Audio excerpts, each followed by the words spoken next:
La Bible nous dit dans Jérémie 29, 11, et c'est Dieu qui parle, il dit « Car je connais les projets que j'ai formés sur vous, dit l'Éternel, projets de paix et non de malheur. » On aime ça. « Afin de vous donner un avenir et de l'espérance. » Donc Dieu dit « Je connais. » Je connais, il connaît, OK, les projets que j'ai formés. Il dit, j'ai formé des projets pour ta vie.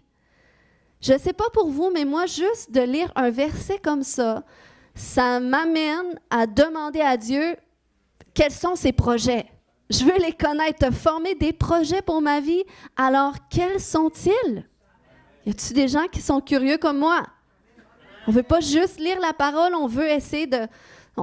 par la foi, on croit que c'est Dieu qui parle. Puis on croit que c'est la vérité finalement. Donc si Dieu dit qu'il a formé des projets pour nous, puis c'est vrai, on veut les connaître. Donc ça veut dire aussi que former des projets en fonction de qui tu es et du potentiel qui réside en toi. C'est merveilleux. Donc, ça nous montre aussi, OK, que Dieu nous connaît mieux que nous-mêmes, parce que lui-même dit, je connais les projets que j'ai formés moi-même pour vous. OK? Donc Dieu, il a formé des projets pour nous en fonction de qui on est. Puis, des fois, on ne réalise pas nécessairement l'importance de qu'est-ce qu'on porte à l'intérieur de nous, que Dieu a mis en nous. On voit l'exemple avec le prophète Jérémie.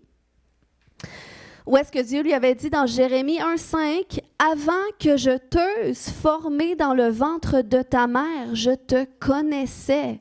Et avant que tu fusses sorti de son sein, je t'avais consacré. » Wow! Je t'avais établi prophète des nations. Donc, ça, c'était l'appel de Dieu sur la vie de Jérémie. C'était la volonté de Dieu pour la vie de Jérémie.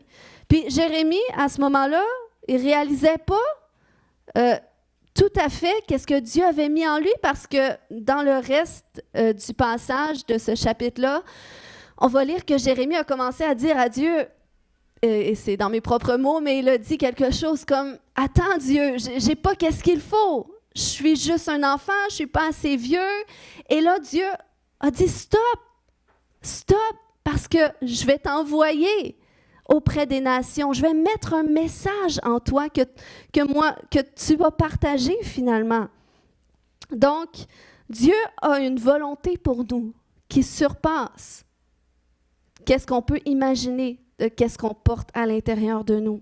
OK? Et ça, c'est ses intentions pour nous. Mais vous savez, au travers de tout ça, Dieu nous laisse notre volonté propre. Il nous laisse notre volonté propre, il nous laisse libres. Si ce n'était pas le cas, Dieu n'aurait pas mis dans le jardin d'Éden l'arbre de la connaissance du bien et du mal. S'il aurait voulu contrôler l'homme, décider à la place de l'homme, des fois, il y en a qui disent « Ah, ben je ne veux pas donner ma vie à Jésus parce que je vais perdre ma liberté ou je ne pourrai plus faire qu'est-ce que je veux. » Mais Dieu te laisse ta volonté, même si tu lui donnes ta vie. Mais ça ne veut pas dire que tu peux lui donner ta vie et qu'il ne se passe rien non plus dans ta vie. OK? Ce n'est pas parce que tu donnes ton cœur à Jésus que tu vas vivre la raison pour laquelle il t'a conçu. OK? On va voir comment est-ce qu'on peut rentrer là-dedans dans sa volonté pour notre vie. Mais Dieu nous laisse notre volonté.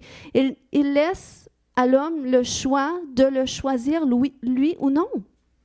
De choisir de lui obéir ou non, de choisir de faire sa volonté ou non. Parce qu'il est bon, OK? Mais son désir profond, c'est quoi? C'est qu'on le choisisse. C'est pour ça qu'il dit que lorsqu'un pécheur se repent, que lorsque quelqu'un lui donne sa vie, le ciel est en fête à ce moment-là. Parce que Dieu, il est content. Son désir, c'est que tu marches avec lui. C'est que tu suives sa volonté. C'est que tu obéisses à qu'est-ce qu'il te demande si bien sûr tu veux toi-même entendre sa voix et sa volonté, te laisser conduire par lui. Parce qu'il sait que si tu le choisis à chaque jour de ta vie, dans chaque décision que tu prends, eh bien, tu vas faire le meilleur choix. Amen? Donc, le fait que Dieu a une volonté pour moi m'enseigne que j'existe pour une raison. Et ça, c'est important. Ça doit être un fondement dans ta vie. Tu dois savoir que tu existes pour une raison. Donc, tu n'es pas là par hasard. Tu n'es pas de trop. Tu n'es pas sans valeur. Tu n'es pas ordinaire. OK? Puis, au-delà du fait que tes parents t'ont voulu, ou peut-être pas, eh bien, Dieu t'a voulu en premier. Donc, ça, c'est qu'est-ce qui est merveilleux. OK?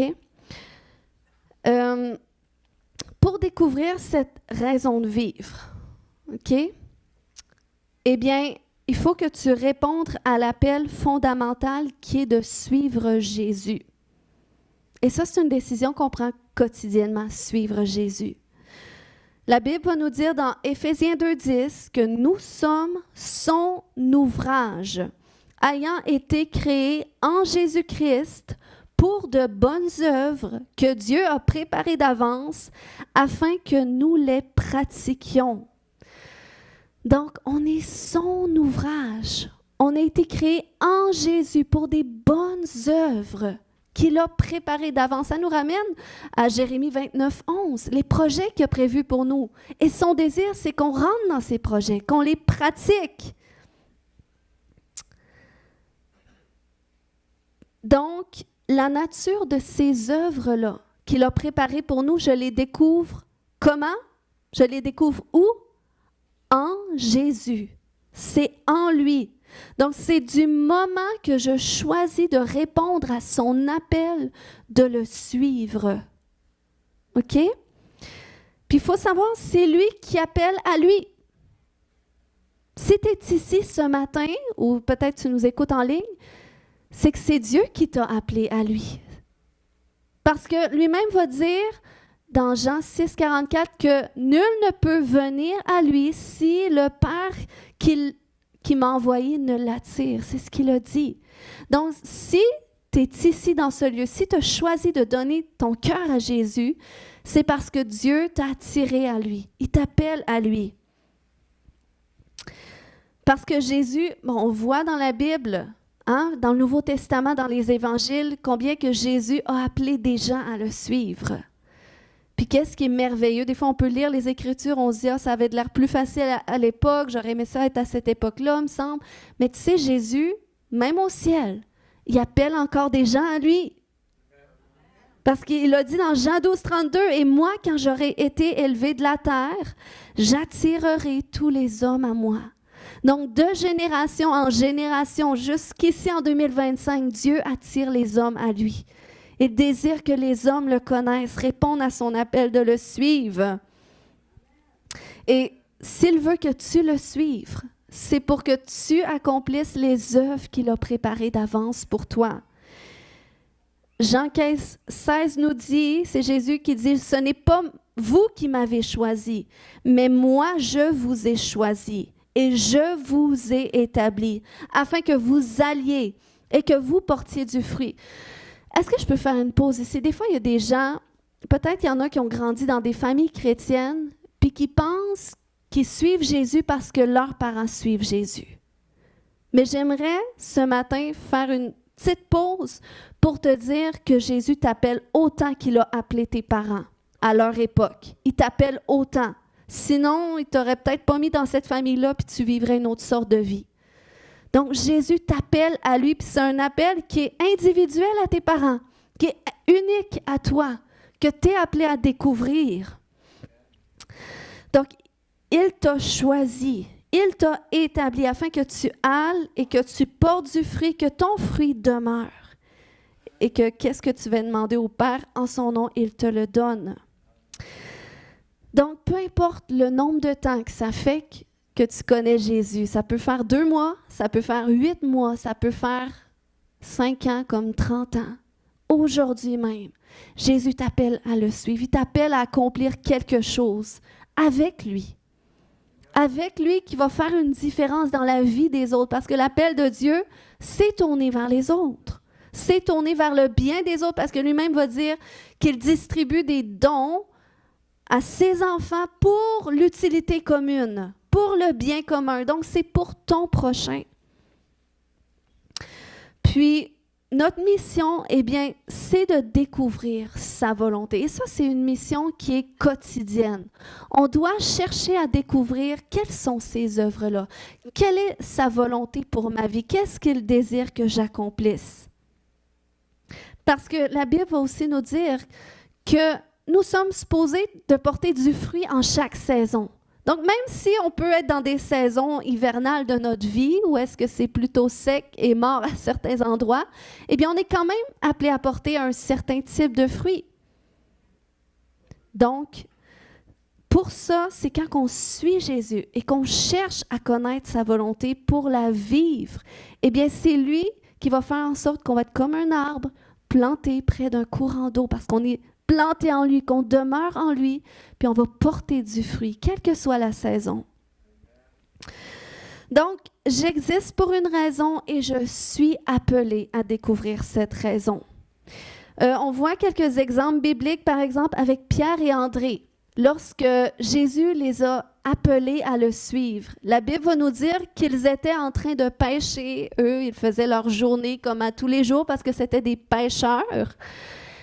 Et Jésus est arrivé tout d'un coup et il a dit, venez, suivez-moi et je vais vous faire des pêcheurs d'hommes. Donc, il les a appelés à le suivre et il leur a révélé leur appel, qui était d'être des pêcheurs d'hommes, d'être de ceux qui allaient partager l'Évangile, qui allaient amener des âmes à Christ. Donc, la Bible va nous dire qu'aussitôt au verset 20 du chapitre 4, qu'ils ont laissé leur filet et qu'ils l'ont suivi. Est-ce qu'il y a des gens ce matin qui ont envie d'entendre la voix de Jésus qui va faire remonter à la surface de leur cœur, peut-être au travers de leurs pensées, cet appel qu'il a pour votre vie? Et que vous allez être prêts à laisser qu'est-ce qu'il faut laisser pour suivre Jésus, pour aller dans sa direction.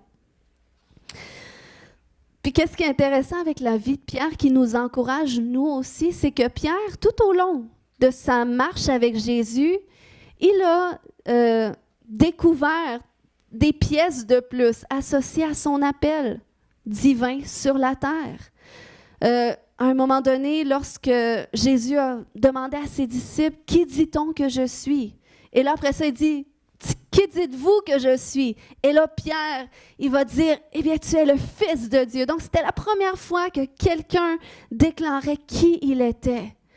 Et là, Jésus a dit, « Tu es heureux, Pierre, fils, ou Simon, fils de Jonas, parce que c'est Dieu qui t'a révélé ça. » Il a dit, « Sur cette révélation, je vais bâtir mon Église. » Et là, c'était intéressant parce qu'il était aussi en train de révéler à Pierre quel serait son appel aussi de pilier au sein de son Église. Mais Pierre a eu des moments de faiblesse. Pierre, à un moment donné, il a renié Jésus par 3 fois. Quand Jésus s'est fait arrêter avant de souffrir, eh bien, il l'a renié 3 fois. Puis après ça, même, Jésus est mort et tout ça, puis Pierre est retourné pécher. Donc, il a passé proche de renoncer à son appel malgré tout ce qu'il avait vécu avec Jésus. Et on peut avoir des moments comme ça dans notre vie. Des moments de découragement, des moments où est-ce qu'on a l'impression qu'on perd notre feu, qu'on perd notre zèle, qu'on perd notre passion. Mais qu'est-ce que Jésus a fait? C'est qu'il est allé le voir là où est-ce qu'il était. Et là où est-ce que tu es, Jésus va venir te rencontrer. Puis il va te tendre la main à nouveau. Et c'est ce qu'il a fait avec Pierre, il l'a relevé. Il l'a relevé, puis il l'a rétabli dans son appel.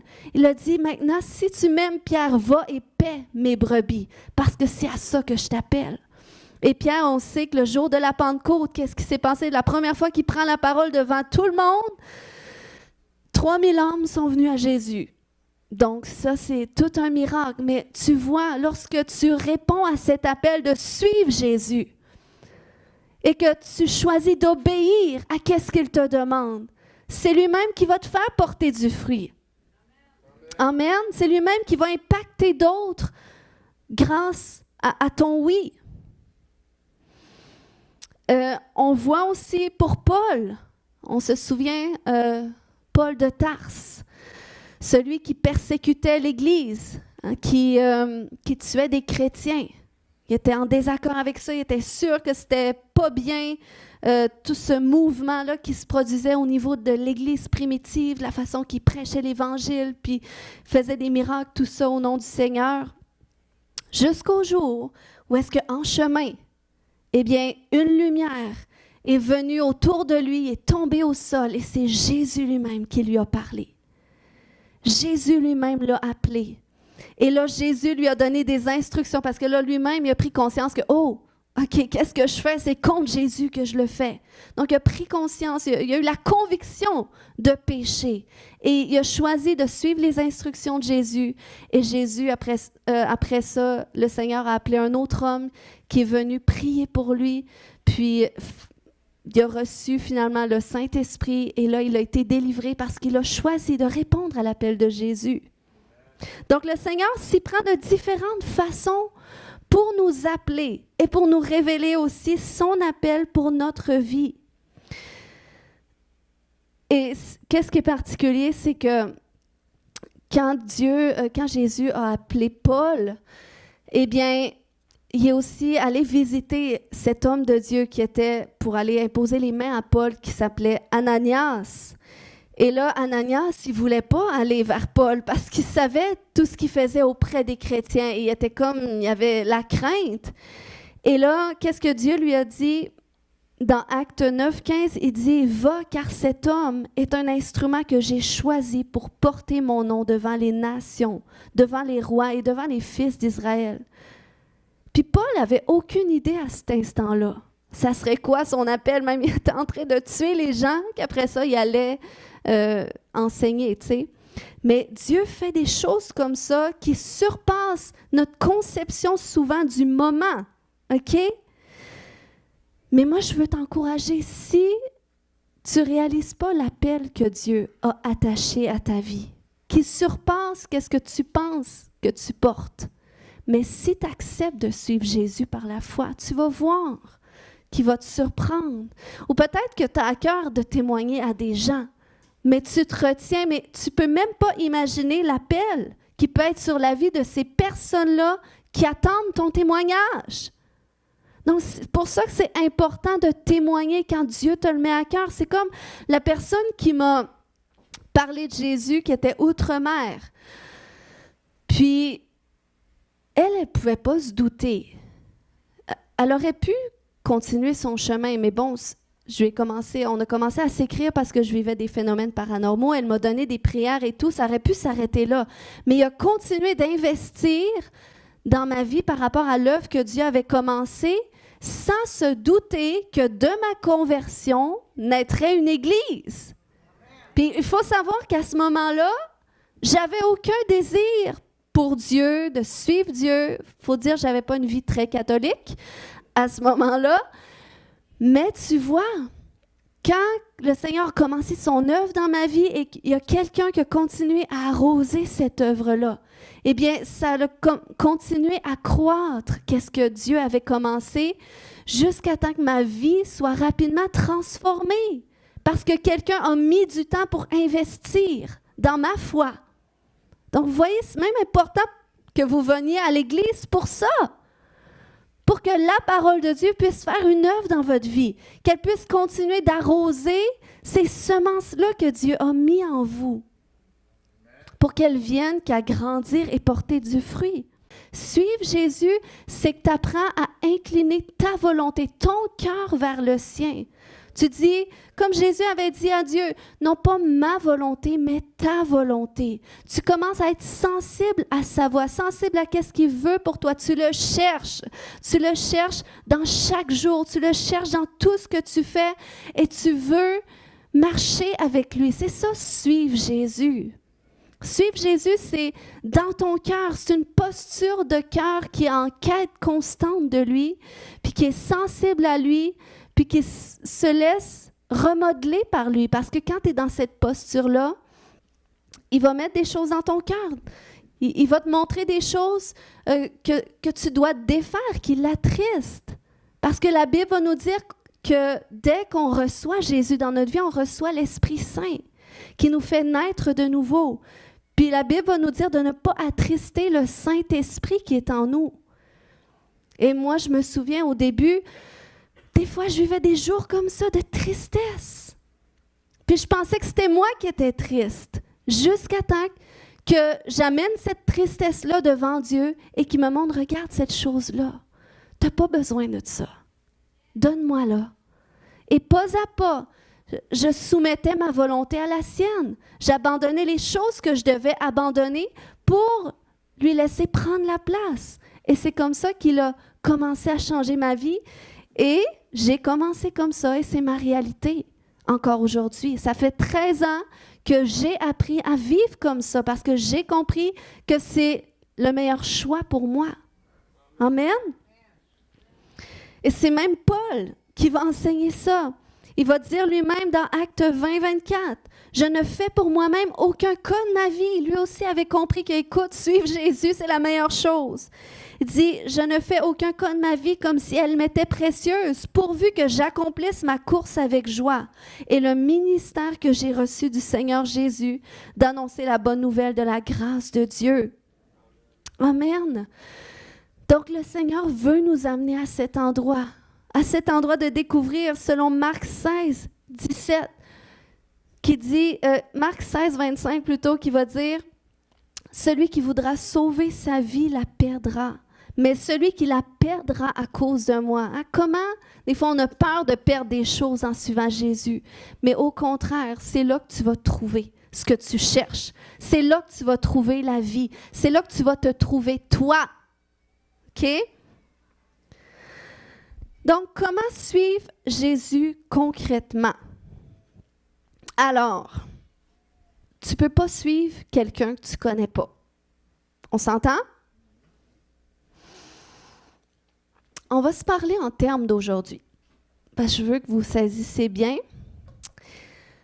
Tu sais, sur les réseaux sociaux, quand tu deviens un follower de quelqu'un, puis que tu t'abonnes à lui, tu t'abonnes à son contenu, eh bien, c'est peut-être parce que soit que tu es tombé par hasard sur quelque chose qui te plaisait, fait que là, tu as décidé de t'abonner, ou c'est quelqu'un qui t'a partagé quelque chose, et là, tu as vu son contenu, et là, tu aimes ça, fait que tu t'abonnes à cette personne-là, puis qu'est-ce que tu vas faire? C'est que tu vas chercher à voir la vie de cette personne-là, à voir ses stories, tout ce qui se passe. Mais avec Jésus, ça ne se passe pas nécessairement comme ça. Okay? Le plan de Dieu pour notre vie, ça n'apparaîtra pas comme une pub sponsorisée sur Facebook nécessairement. Des fois, on aimerait ça, hein, avant de faire le pas de suivre Jésus, on aimerait ça avoir un aperçu. Est-ce que ça me plaît? Mais non, souvent avec Jésus, c'est le contraire. C'est qu'il faut que tu aies cliqué abonner, tu t'abonnes à Jésus, tu ne sais pas si ça va vraiment t'intéresser, mais tu t'abonnes à lui et tu commences à scruter le contenu, son contenu, le contenu de sa parole. Tu commences à chercher sa présence, à voir où est-ce qu'il est. Et c'est comme ça que tu vas ouvrir ton cœur à lui, puis que lui va pouvoir entrer puis faire une œuvre en toi. Donc, c'est comme inverser avec le Seigneur. OK? Ça nous demande des efforts, suivre Jésus. Nous abonner à lui, devenir son follower, ça demande des efforts. Des efforts de cœur, OK? Parce que ça te prend un intérêt. Il faut que tu forces un intérêt. OK? Ça te prend des efforts au niveau de ton cœur, au niveau de ton temps aussi, parce que là, il faut que tu prennes du temps pour suivre Jésus. Tu n'auras pas de temps qui va apparaître. Si tu dis, si à la fin de journée, il me reste du temps, je vais lire ma Bible ou prier, je suis certaine qu'il y en a ici qui sont capables de me dire, quand je fais ça, j'en ai pas de temps. Non, ton temps, il va se combler. Mais même si ça te demande des efforts, OK? Ces efforts-là vont payer en bout de ligne. Parce que c'est ce qui va faire développer. Tes efforts à connaître Dieu vont faire se développer les vertus de Dieu dans ta vie. Colossiens 3,10 nous dit que l'homme nouveau se renouvelle dans la connaissance. Donc, il faut que toi-même, tu fasses le pas de développer ta connaissance de Dieu, de Jésus, à travers cette posture de cœur, OK? Puis ça va faire en sorte que l'homme nouveau va commencer à se renouveler en toi. Puis l'homme nouveau, OK, on parle de cet esprit, le Saint-Esprit en toi qui a ramené la vie à ton esprit. C'est lui l'homme nouveau à l'intérieur de nous. OK? Puis c'est cette personne-là, la personne de Jésus en nous qu'on est appelé à exprimer. OK?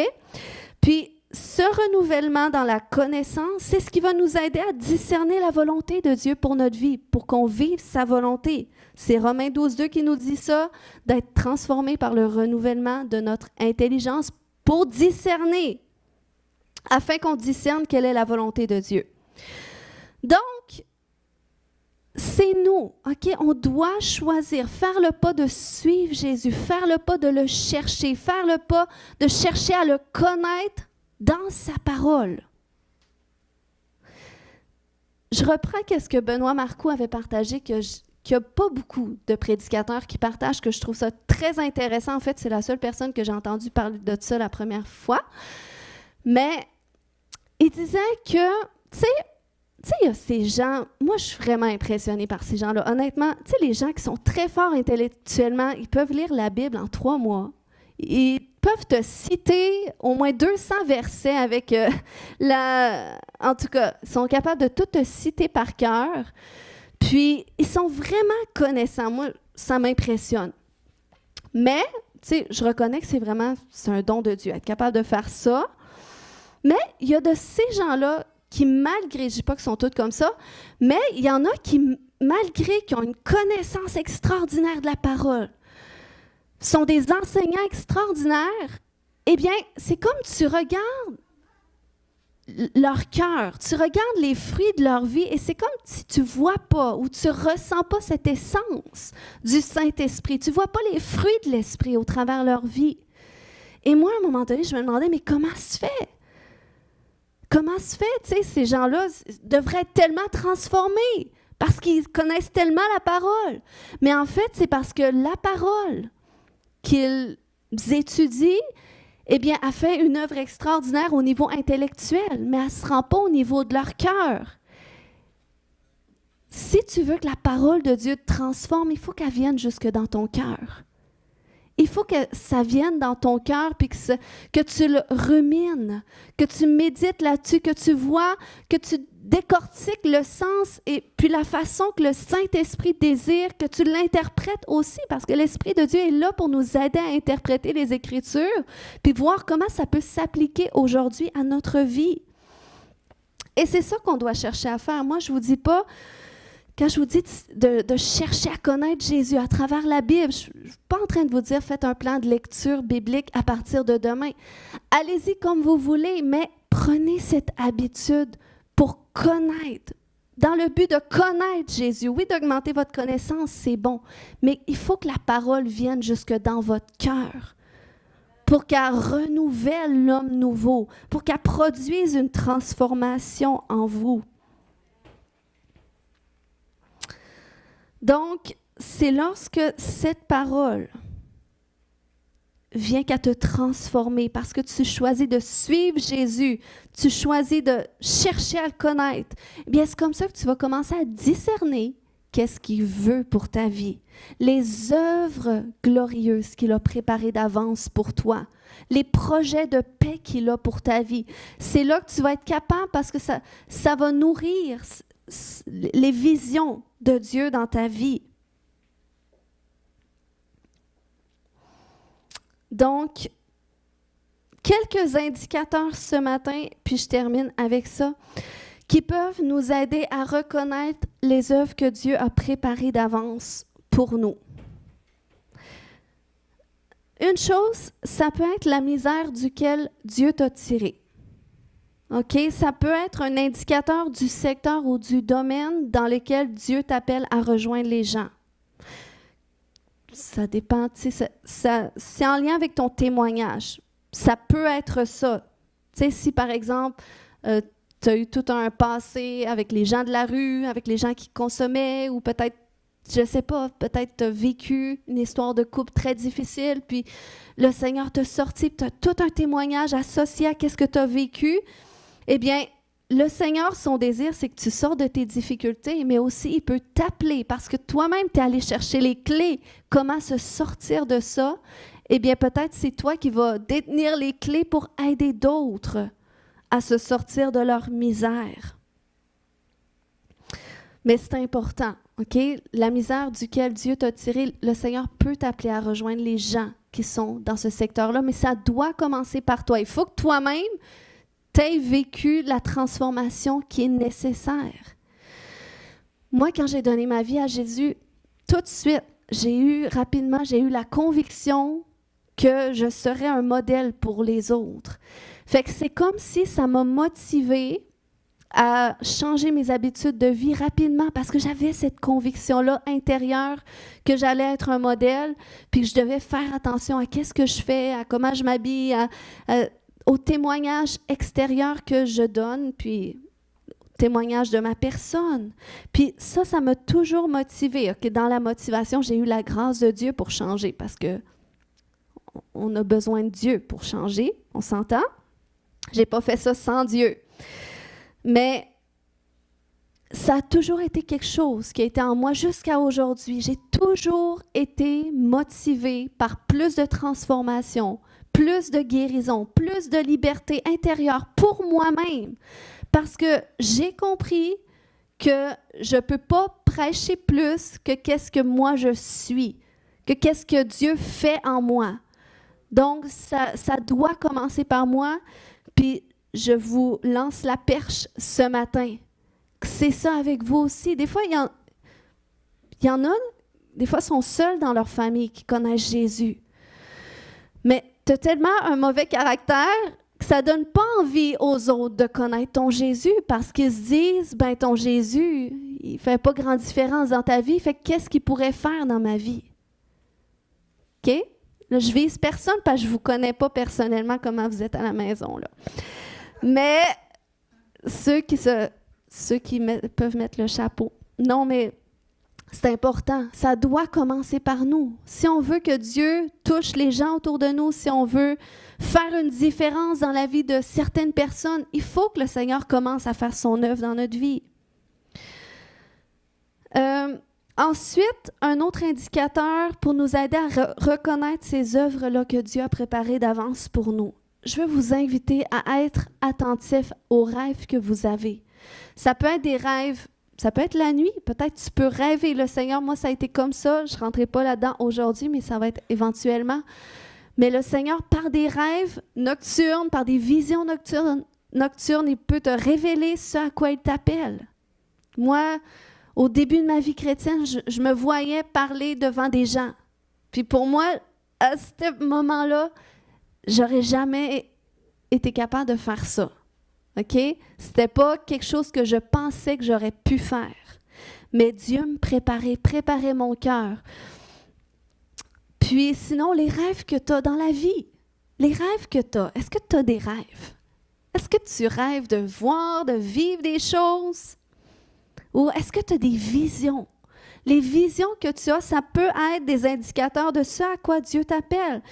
Parce que les visions de Dieu associées à notre appel, ils ne seront pas juste au niveau de la tête, mais ça va être vraiment au niveau de ton cœur. Ça va tirer sur les cordes sensibles de ton cœur. Qu'est-ce qui t'anime, toi, dans la vie? OK? C'est comme Jésus, quand il voyait des gens qui souffraient. Quand il voyait des gens qui étaient malades, la Bible nous dit qu'il était ému de compassion. Ça remuait à l'intérieur de lui. Parce que c'est ça que ça veut dire, la compassion, être ému de compassion, ça remuait à l'intérieur. Puis ça, c'est un indicateur de son appel à guérir, délivrer, consoler. Donc, le véritable ministère commence dans notre cœur. Ça commence par une rencontre avec Dieu, mais ça ne s'arrête pas là. Parce que répondre à l'appel de Dieu, ça implique l'obéissance puis la fidélité de notre part envers ce que Dieu attend de nous personnellement dans notre marche quotidienne avec lui. Est-ce que j'obéis dans les petites choses que Dieu me demande? Est-ce que je suis attentif? Parce que si je n'obéis pas dans les petites choses, Dieu ne pourra pas me confier des plus grandes choses. Si dans les petites visions, je ne fais rien, Mais comment est-ce que je pourrais atteindre les plus grandes visions? Donc, le Seigneur nous appelle à l'obéissance et à la fidélité. Puis, il y a des gens qui sont bloqués des fois dans leur avancement parce qu'ils ont besoin de se joindre à ce que Dieu leur demande dans le moment présent. Des fois, c'est juste ça.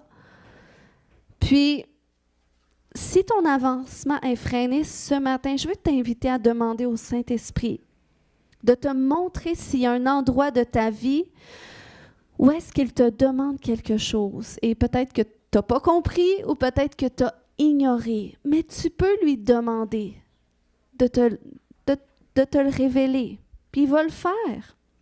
Puis le Seigneur va s'y prendre de plusieurs façons pour nous faire passer un message.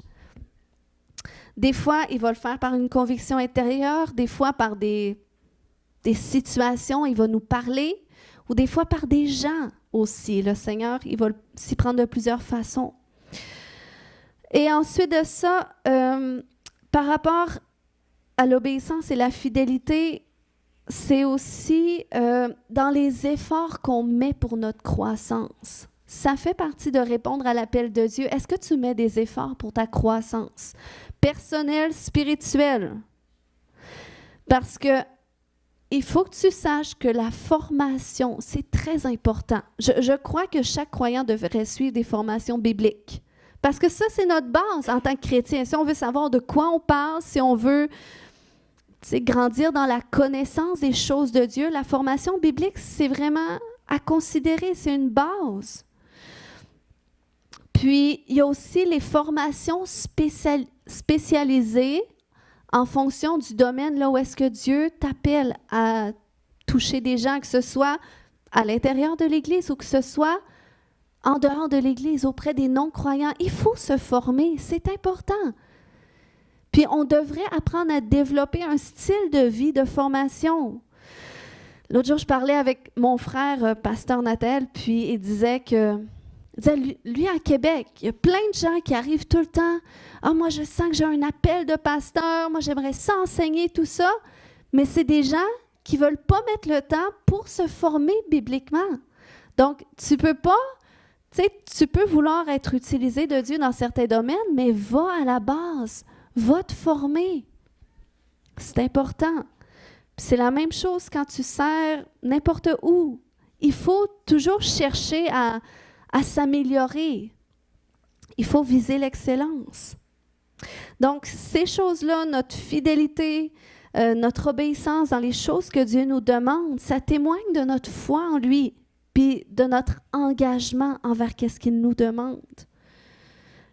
Parce que, comme je disais tout à l'heure, c'est bien beau de vouloir témoigner, mais il faut que tu sois le témoignage. C'est beau de prêcher un message, mais sois le message. C'est ce qu'on est appelé à être, OK? Donc, les deux choses que j'avais dit qui peuvent être des indicateurs, la misère duquel Dieu t'a tiré, les rêves que tu fais ou les visions que tu as. Puis, la troisième chose ce matin, c'est si tu as un fardeau pour quelque chose. Si tu as un fardeau, pense ce matin, pendant que je te parle, réfléchis, demande, Saint-Esprit, viens agiter un peu mon homme intérieur. Les fardeaux, peut-être les enfants défavorisés pour toi, c'est comme s'il y a un cri du cœur intérieur quand tu entends des choses. Ou peut-être c'est les itinérants, peut-être c'est les nouveaux arrivants. C'est un fardeau pour quelque chose. Eh bien, c'est un signe, peut-être un fardeau pour l'économie. Peut-être un fardeau pour qu'est-ce qui se passe chez les gouvernements, mais c'est peut-être parce que tu as un appel aussi. Puis, il faut savoir que quand c'est un fardeau du Seigneur, c'est un fardeau qui est comme une passion finalement. C'est que si tu penses à ça aussi, tu le fais, c'est ce qui te rend vraiment vivant. Tu sais, des fois, il y en a que ça peut être dans leur travail, ils accomplissent vraiment l'appel de Dieu, ils font une différence au niveau de leur travail. Mais il y en a que c'est à côté du travail, c'est un autre aspect de leur vie, c'est quelque chose qui est à l'intérieur d'eux. Puis peut-être vous n'avez pas encore vraiment exploré ça, mais je vous invite ce matin à déjà être sensible à ce que Dieu a mis à l'intérieur de vous. Puis le fardeau qui est associé à notre appel, il est doux et léger. Ça, c'est une bonne chose. Parce que des fois, on se dit, ah, mais là, si Dieu me demande des choses, j'ai pas le temps. C'est doux et léger. Si c'est pas doux et léger, ça veut dire peut-être que c'est pas un fardeau qui vient du Seigneur. Quand c'est lourd, soit qu'il faut que tu changes ta façon de concevoir les choses, parce que là, on peut se dire, ah ben moi, quand je vais travailler, c'est lourd, je ne suis peut-être pas appelée à travailler. Non, il faut quand même travailler, avoir des responsabilités, mais qu'est-ce que je te parle? C'est plus au niveau de ta vocation, de l'appel de Dieu sur ta vie. Donc, ça va être doux et léger si tu t'engages avec. Puis si ce n'est pas doux et léger, eh bien, revisite ça. Est-ce que c'est vraiment qu'est-ce que Dieu te demande de faire dans le temps où est-ce que tu es? Il y en a qui ont plein de visions, hein? Moi, je connais des gens avec qui je discute. Ils peuvent avoir des centaines de visions. Mais c'est super bon à être visionnaire. C'est aussi une grâce de Dieu. Mais encore là, ça prend la sagesse, savoir, OK, où est-ce que je les place? Qu'est-ce que je suis appelée à faire là? Seigneur, comment là, où est-ce que je suis dans la saison de ma vie, tu m'appelles à porter du fruit? Amen. Donc, en conclusion ce matin,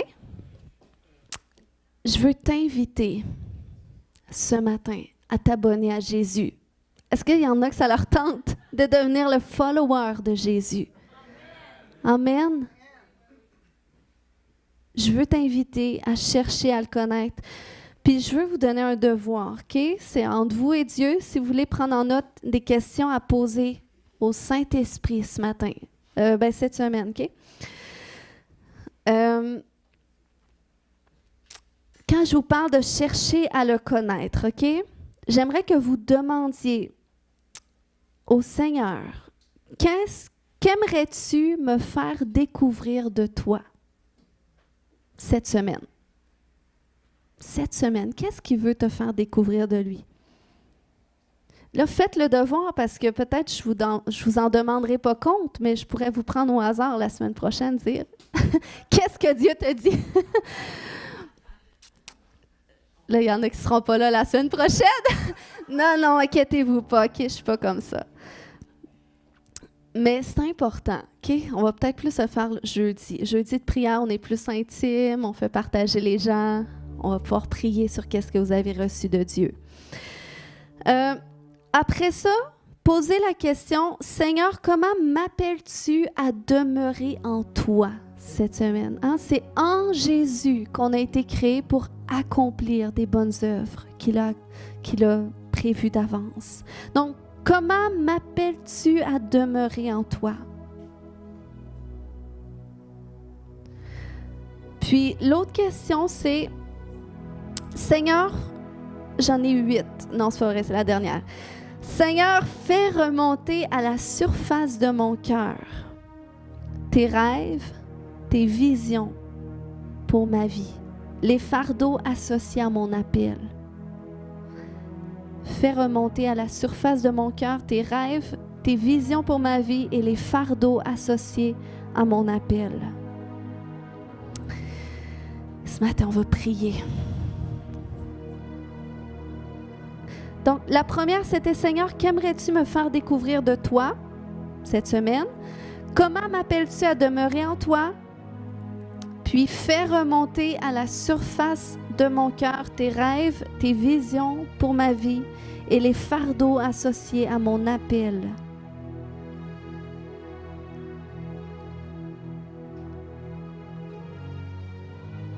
Et on va prier. Fait qu'on peut se lever debout.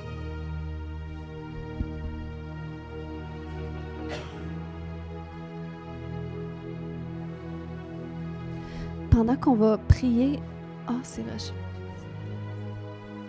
Pendant qu'on va prier, peut-être l'équipe de louange peuvent déjà se mettre en place parce qu'on va faire un petit chant tout à l'heure, mais Alléluia. J'aimerais qu'on ferme les yeux tout le monde ensemble, qu'on se concentre sur le Seigneur ce matin. Parce que c'est lui, moi je peux transformer personne, je peux faire aucun miracle dans votre vie. Mais le Seigneur, lui, peut. Puis une seule touche de lui peut tout changer. Votre vie peut basculer pour le mieux. Alléluia. Seigneur, je te remercie. Je te remercie, Jésus, parce que tu es ici ce matin. Tu es ici puis tu veux nous amener dans une consécration plus profonde envers toi. Seigneur, est-ce qu'on peut juste commencer à prier? Puis si vous sentez que vous devez peut-être... Est-ce que tout le monde a donné sa vie à Jésus avant? Tout le monde a déjà tout donné sa vie à Jésus? Sinon, levez la main si vous n'avez jamais donné toute votre vie à Jésus et que vous aimeriez le faire aujourd'hui. On va prier, on va dire, Seigneur Jésus, je viens à toi tel que je suis. Je me repens pour tous mes péchés. Viens dans mon cœur, viens dans ma vie. Je te la donne au complet. Amen. Alléluia. Seigneur, ce matin, j'aimerais joindre ma voix à celle de tes enfants pour nous repentir pour ces fois où est-ce qu'on a choisi notre volonté plutôt que ta volonté. Seigneur, qu'on a choisi de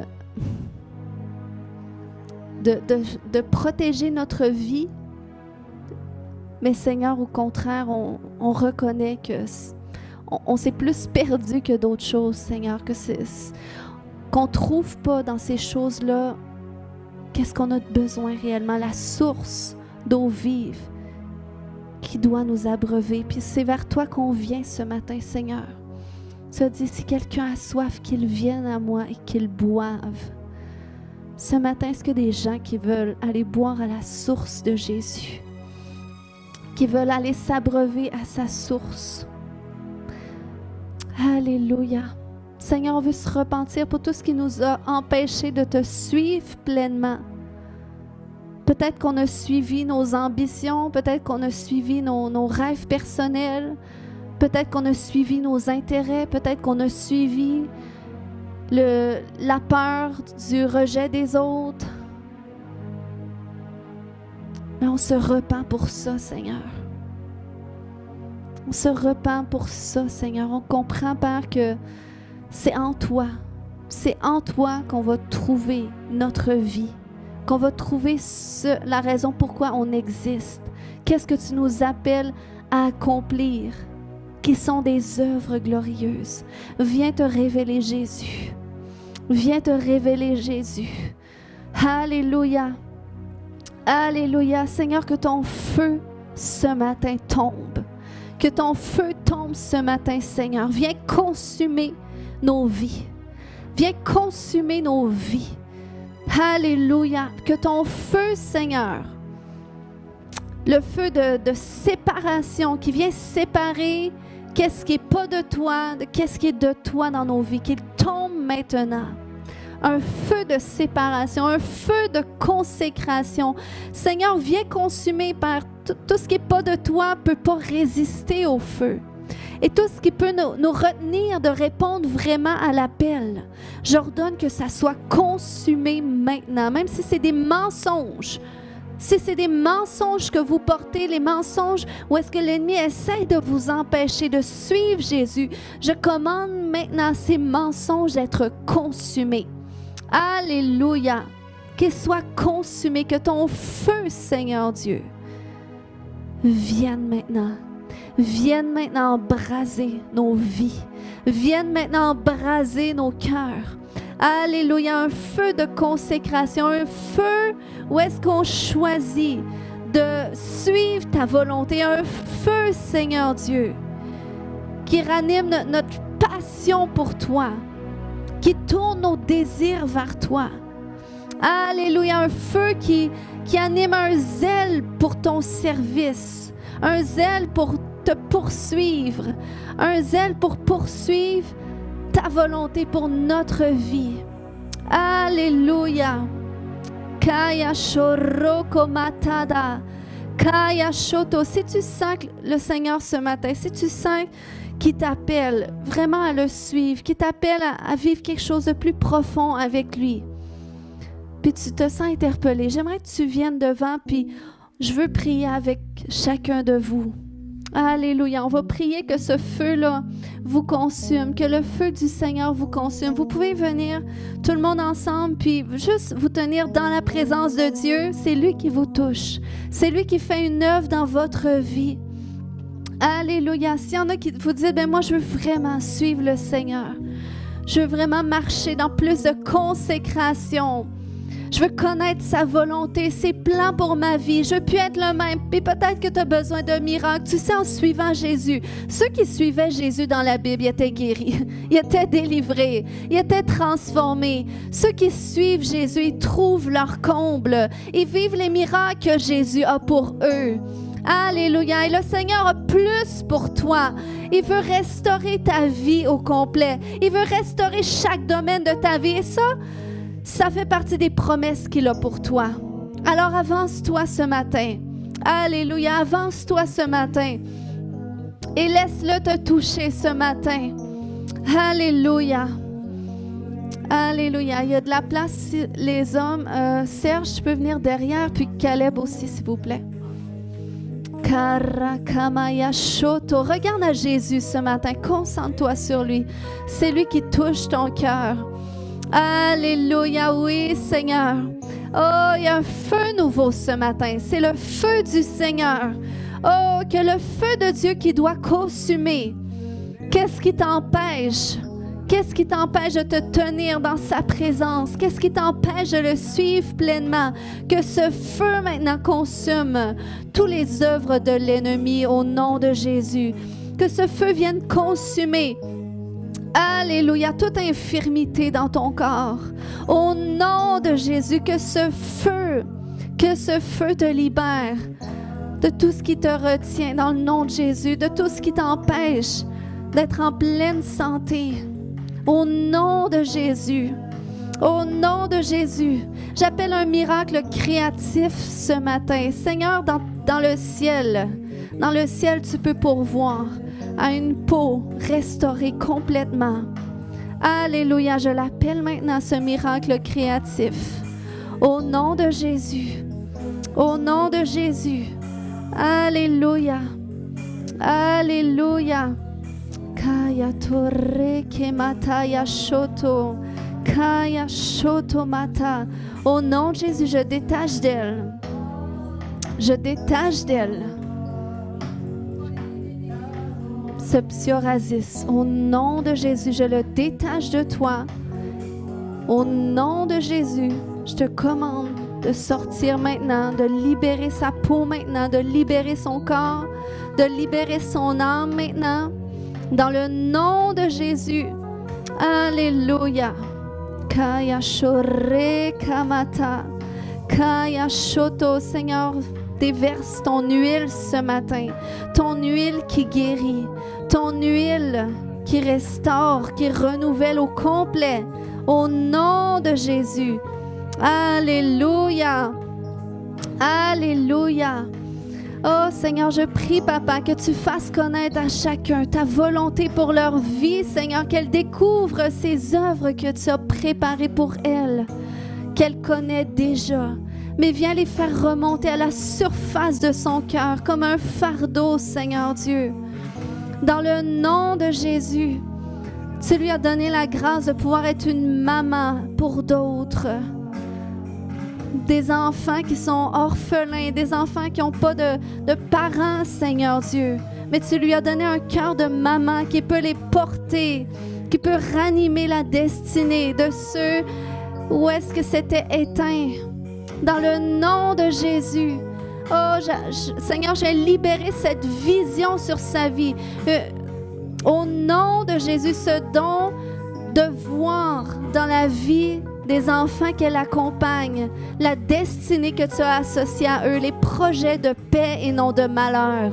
Au nom de Jésus, qu'elle puisse appeler à existence ces projets-là pour que les vies soient restaurées. Dans le nom de Jésus, que la destinée de ces jeunes soit restaurée. Au nom de Jésus. Amen. Alléluia. Oh Seigneur, embrase, embrase, embrase, embrase.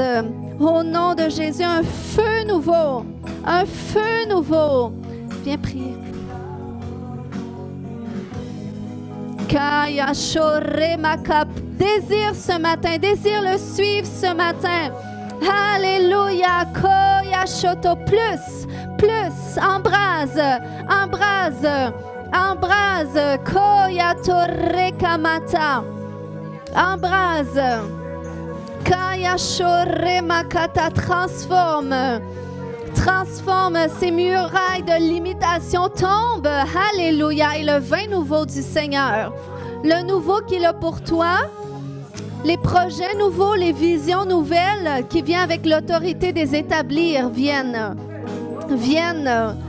alléluia, un téléchargement divin, au nom de Jésus, Koya Shorabakata, plus, on dit plus, Seigneur, on dit plus, Saint-Esprit, plus, alléluia, Kayanta Rakata, plus, on n'est pas satisfait, Seigneur, t'as plus, allez, déverse,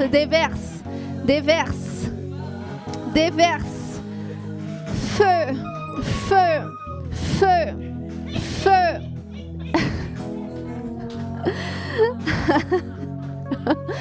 alléluia, Kaya Shoro Makata. Plus.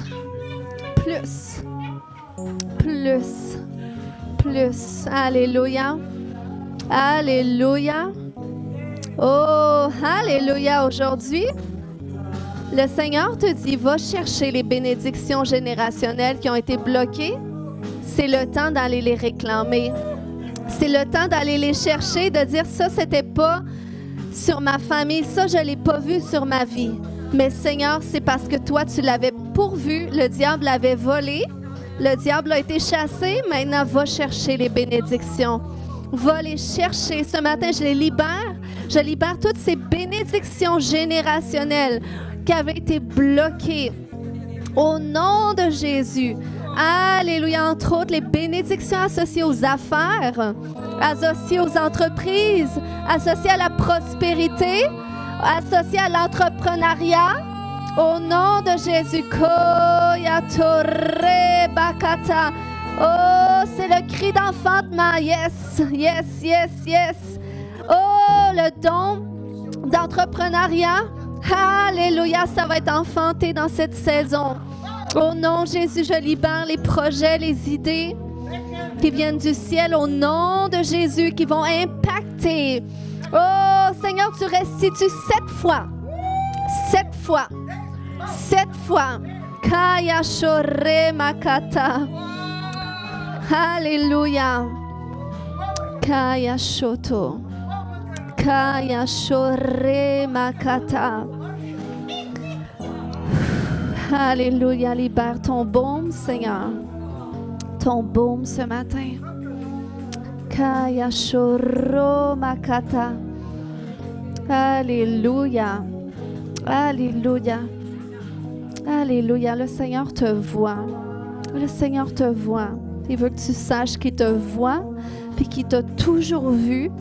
Même dans ces moments où est-ce que tu t'es senti seul, puis tu sentais que personne te voyait, lui te voit, puis il te voit encore, puis il voit aussi tout le potentiel qu'il a mis en toi, la créativité qu'il a mis en toi.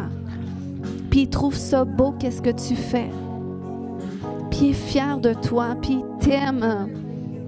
Puis il t'aime. J'ai brisé cette crainte malsaine de Dieu. J'ai brisé ces peurs malsaines de Dieu.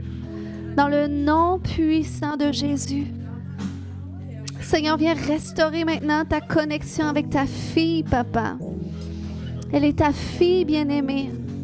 Elle est ta fille bien-aimée. Alléluia. Alléluia. Kaya shoroko mata. Kaya shotoko mama ya shanta.